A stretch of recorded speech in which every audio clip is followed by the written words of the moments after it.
welcome, guys. Welcome back to the channel. My name is Abby, and I warmly welcome you to the Caribbean and to my kitchen here in Trinidad and Tobago. Today, we are going to be not harvesting, we'll be preserving some jalapenos that we harvested a couple of days ago, as well as some purple cayenne along with some garlic. We'll be making some sweet Thai chili sauce in order to can these peppers for long-term storage. Now, guys, this is a new thing to me. Canning is not something that Caribbean people do. So, it's new. It's really, really, really new.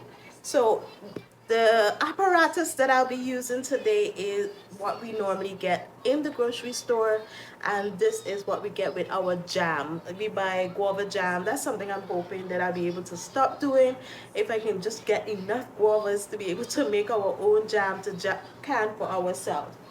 Now, as Caribbean people, we eat a lot of canned goods. We eat canned fish, canned peas, canned vegetables. We eat canned everything. Beef, chicken, we eat a lot of canned goods. So it baffles me that we don't have the basics of understanding what to do when it comes to canning. And I wanted to delve into a reason why. I haven't found a reason why, but what I have found that I think that would be really intriguing to you is that the majority of the CARICOM nationals, the CARICOM members, do not produce their own food. We are not food independent. We are dependent on other countries in order to eat. So having no background in canning when you're gardening, to me, is really not sensible. So if you want to do some gardening, why not learn how to preserve these wonderful produce that you'll be pulling out of your garden? Did you know, guys, that only 3 countries out of all the Caribbean produces at least 50% of their produce? Those countries are Haiti, Belize, and Guyana. All the other countries import at least 80, that's right, 80% of their foods from elsewhere, outside of the country. And what's worse, it's not even being promoted to grow these foods. The agriculture sector in the Caribbean is quickly, not slowly, but quickly dying. I mean, it's understandable. Gardening or farming in these areas is very, very challenging. But that's no excuse. Let's at least, by each household, if we can implement 5% of our own goods, that's being really realistic. At least 5%, if we can do it for ourselves, why not try? So that's my prerogative.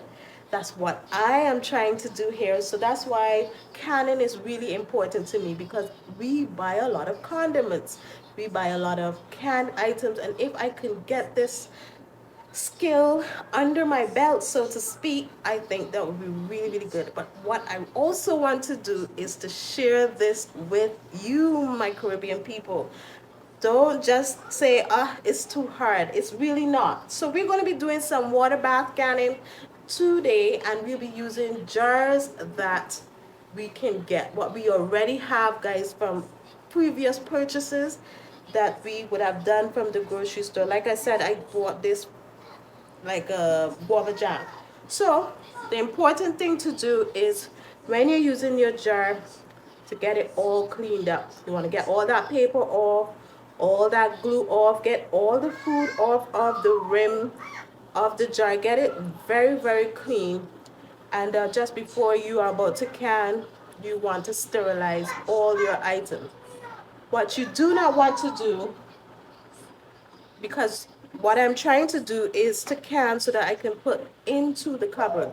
What you don't want to do is to reuse lids for canning and putting in the cupboard. Now, if you're going to reuse it, of course, you're going to reuse one without rust. You're going to use one that's pretty nice looking. You could use that for like refrigeration, pickles. You do something and you put it in the fridge. You don't have anything to worry about. But you don't want to use an old lid in order to put it in the cupboard. So the next question I'm pretty sure you're asking yourself is, where do I get these lids? And that is what I wanted to share with you guys. I have been searching high and low looking for these lids, and I have finally found the right one. Now, let me teach you guys how you can get the right lid for these jars that you would get from the grocery store. Now, these lids that we have here, these are called lug, L-U-D, lud, or L-U-G, one of the two. I'll put the right one up in the screen. Lids. And these guys, this is a one rim, I think a one thread. And what it does, it goes to a point and locks in these four corners. 1, 2, 3, 4. So it turns and it locks into position like that. And when it seals, this button on the top here goes down. Now to get the right size lid, you measure using your ruler. You want to get it in millimeters, which you will see in your ruler. You will see it's with the centimeters. The millimeters are the finer stripes. The centimeters are the longer one, the bigger one. So you're measuring the millimeters, and you're going to count it, and you're going to get the right amount using your ruler.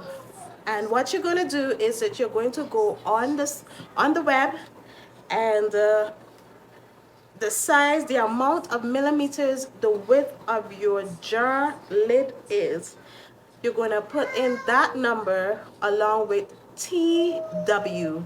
TW stands for twist off. That is, a manufacturer way of labeling these lids. TW. So this lid is 53 mm wide, and so when I was researching, I put in that 53 TW lug lid, and I found the lid. So I got it in the mail, pretty light. You can order it now. Nowadays we have freight forwarding companies that you can buy off of Amazon or any other site, and they bring it right to you wherever you are in the Caribbean. So getting stuff is not hard like before. Before we couldn't get to ship things to us, but now we can do that. So when you go on a company site, you're going to measure your lid in millimeters, put TW because the lids are universal. These are all universals. Either TW twist off or CT, which is screw, like a screw on kind of lid, but most of them is the TW. Whew, guys, this is a lot of explaining. So what I did, I found the size, and guys, it had some trial and error in here because I did measure and I ordered a previous one and it was too big. I tried to and it didn't work out, but this one I got just right. So I got me new lug lids, and on the inside of these lids they have a seal. This is a rubber seal, so when you're water bath canning it, what it does, it comes down and seals onto the bottle. Now I'm going to be using high acid foods with these lug lids because, guys, I am a beginner. And of course none of us want to do something to the detriment of yourself or your family. So what I'm going to do, my water has come to a boil. I have some glass jars in that water sterilizing, so I am going to drop these new cans. I have 4 bottles in there. I think that's enough. So I will drop these as well in this water, turn off the heat for these lids to sterilize as well. So, with all of that said, let's get canning. So, we're going to be doing cowboy candy as well as sweet Thai chili sauce. Now, sweet Thai chili sauce is usually red. I don't have any red chilies. I use some purple cayennes. That's fine with me. We're going to eat it nonetheless. So, I'm going to get here all tidy back up, moving all these books and papers and rulers out of the way. And we're going to can together. We're going to do this together, guys. And I would also put in the description down below where the company where I ordered these lids from. And they also have some pictures that I'll put up a picture here. They have some pictures guiding you how you can measure your lids so you can get the right one for your jar. We are going to be using apple cider vinegar with the mother. Just going to shake this up. And one thing to note that when you're doing canning, you want to use apple cider with 5% acidity. That enables, but that disables any yeast or bacteria from growing in any of your canning items, your canning goods. So it's relatively safe um, to can when you're using acidic liquids like your apple cider vinegar. I got my sugar. Let me get my sugar. Let me get this 2 cups of sugar. 1. So we're gonna bring this to a simmer, and okay,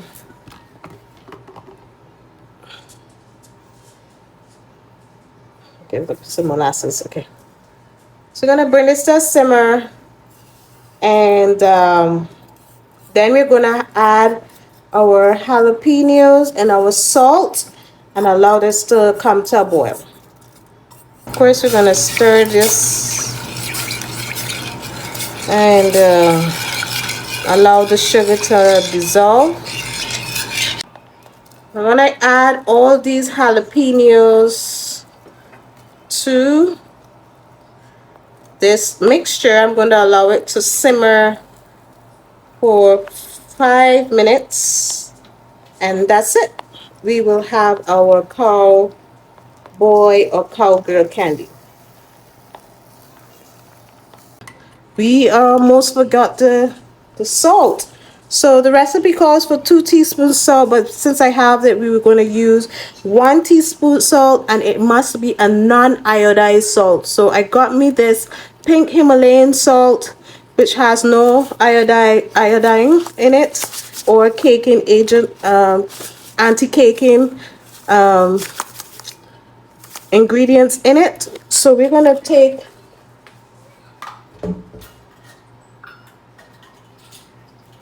and we're going to put our 1 teaspoon, I'll put 1.5 of salt. Woo. The last time I made this, I remember it was burning all my respiratory tract. It's beginning. Woo. Lovely, lovely stuff. So I'm just going to leave this to simmer for about 5 minutes. Guys, after we finish the cowboy candy, we are going to do the sweet Thai chili. I have never done that on camera. I've done it once before, and that was a hit as well. We recently learned how to make our own spring rolls, and it was a joy using the cabbage and the carrot, and we did everything and fried it up. It was fantastico. So like if you're growing cabbage, the outer leaves, you can cut those outer leaves into fine strips with your carrots and your onion. And if you want just strips of chicken and ginger and garlic, you fry that up beautifully, nice and dry, because it's going in a piece of dough, and fry it up into that spring roll. And then you can drizzle now that sweet Thai chili sauce or the cowboy candy, whichever one you like. It's going to be a hit. Now just for a fun fact, my husband and I, we love to host. We love having friends over. We love feeding people. I love it. So I'm looking forward to when I can share my pickles more with people. I have begun sharing my little cucumber pickles with different ones who have, they were amazed at how good it was. And things like relish and stuff like that, when we're having people over, I want to do more of that. I can show them firsthand how good it is to can stuff for yourself and how good it tastes. So even though it's not going to be red, it's going to be almost black. I tried to see the purple in it, but to me it's more black than purple. So we're gonna make this beautiful sauce. I put one whole head of garlic in here with all the cayenne that I had. I didn't measure it. We are just going to eyeball this. I'm going to use the same amount, 1 cup of vinegar and 2 cups sugar. In this goes, and also with a teaspoon of salt.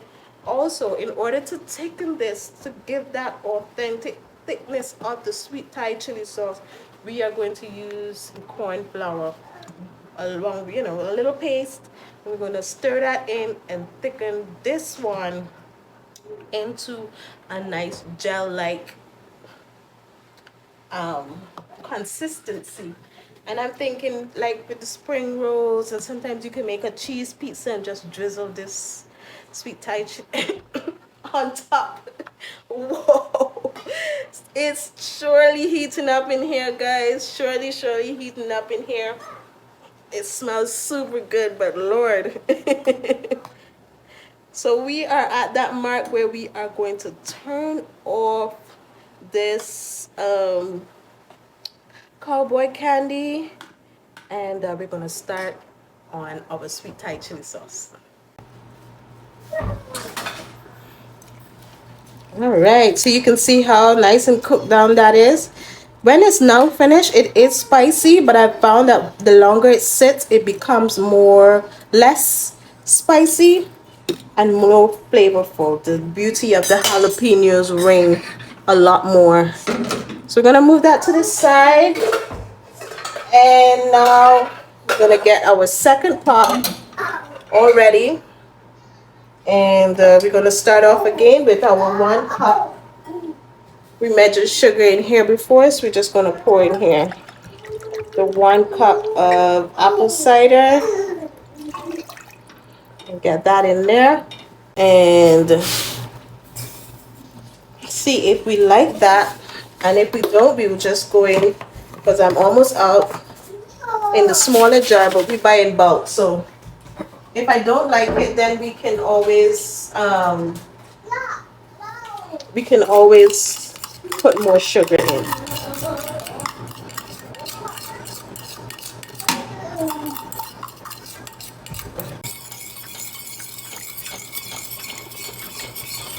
Like I said, I don't know how much is in this container. We are eyeballing, and that's the cool thing about canning. You can eyeball certain things, especially if it has high acidity. We're gonna add in. You can see how this is. There's lots of seeds, man. Yeah, so we're gonna add this in. This is gonna be super hot.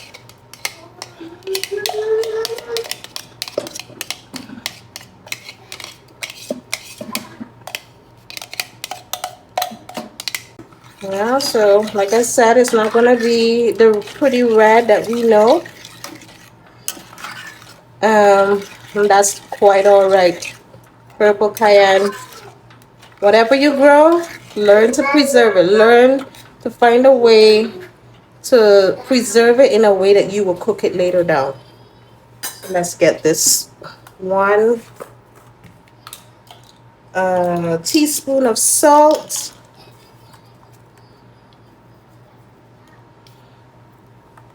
Put 1.5.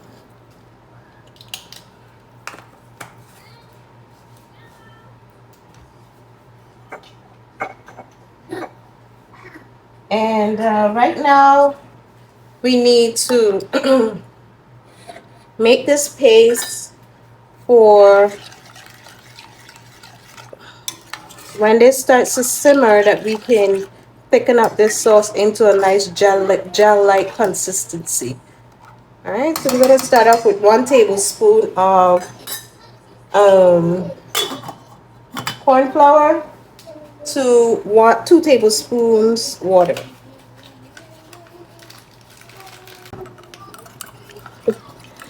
So this is how it's looking.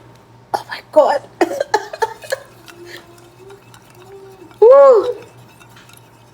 I just use the same measuring cup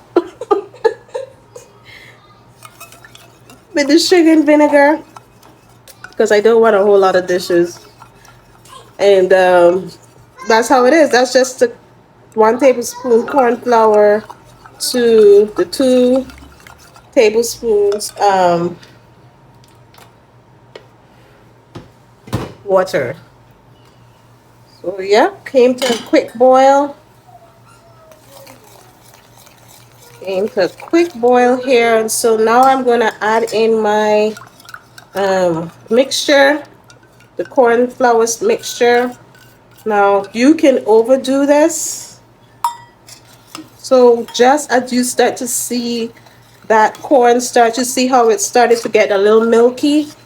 So just as you start to see that the liquid is going to start back clearing up, you are going to want to turn off your fire. You're going to keep your eye close on it. So as soon as you start to see that cornstarch cloudy mixture clearing up, you are going to want to turn off your fire.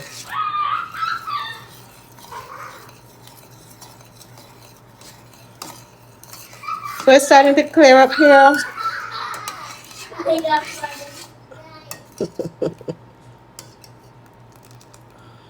A bit runny still.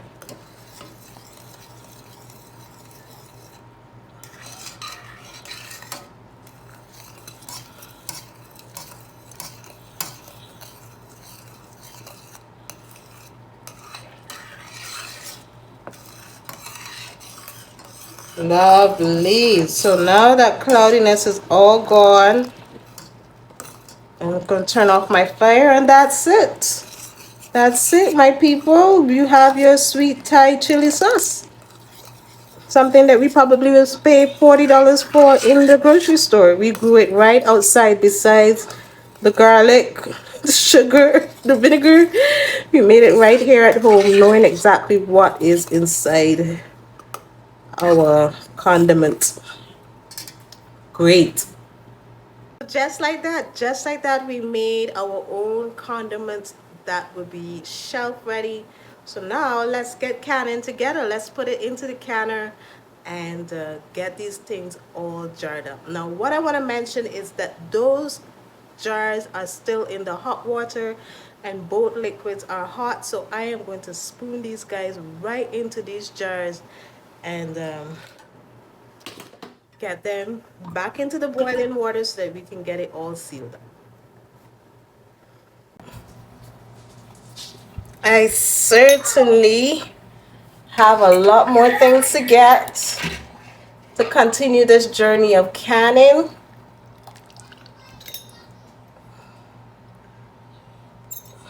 Like those little thongs that hold the jars to come out of the hot water. I have to get that. So many other things. But we're going to take it one step at a time and get proficient slowly, but definitely surely. So these jars are really nice and sterilized. As you can see, I am quite pleased with how this is looking. When I was in Atlanta last, I bought this from the thrift store, but it seems to be for the ball jar. So with these ones, it's pretty snug. I'll try my best not to make a mess with it, but I would line it up. And now we're gonna start with the first thing that we have here. Try to get this all dried up without making a mess.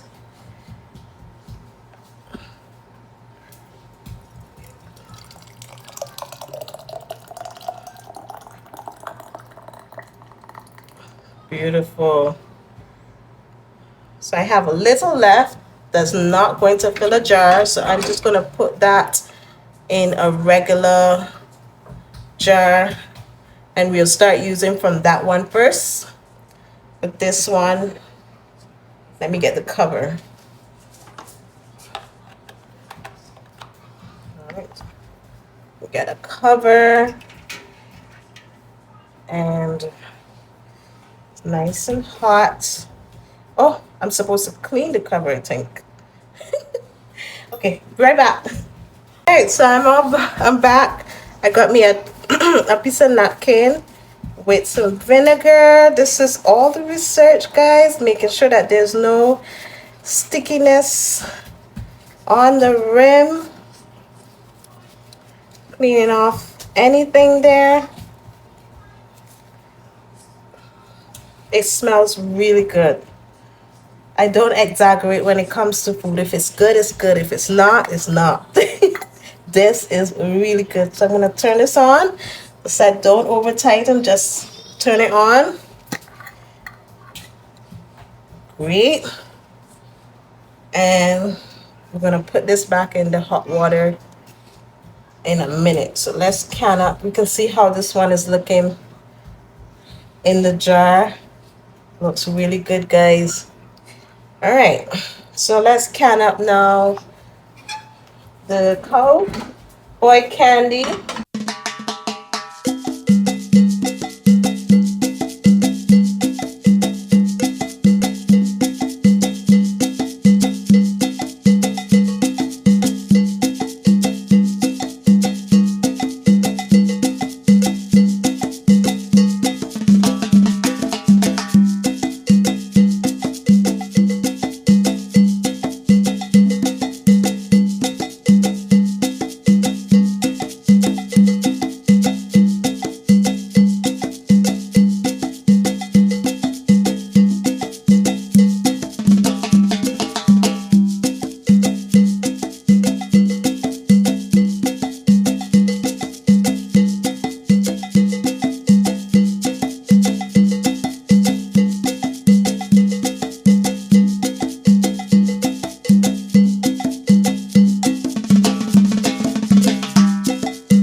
Okay guys, so putting it back in the hot water.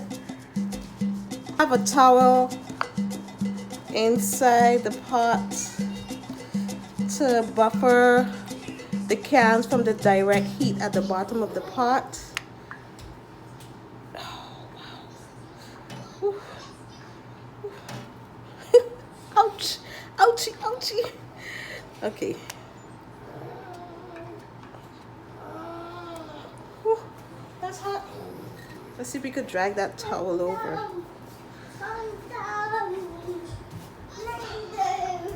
Right? Good. So this is at least about a ½ inch of water on the top, from the top of the lids. So we are going to leave this to start bubbling, and we will leave it in for 15 minutes after it starts to boil. So when it starts to boil, then I leave it for 15 minutes and then I turn it off.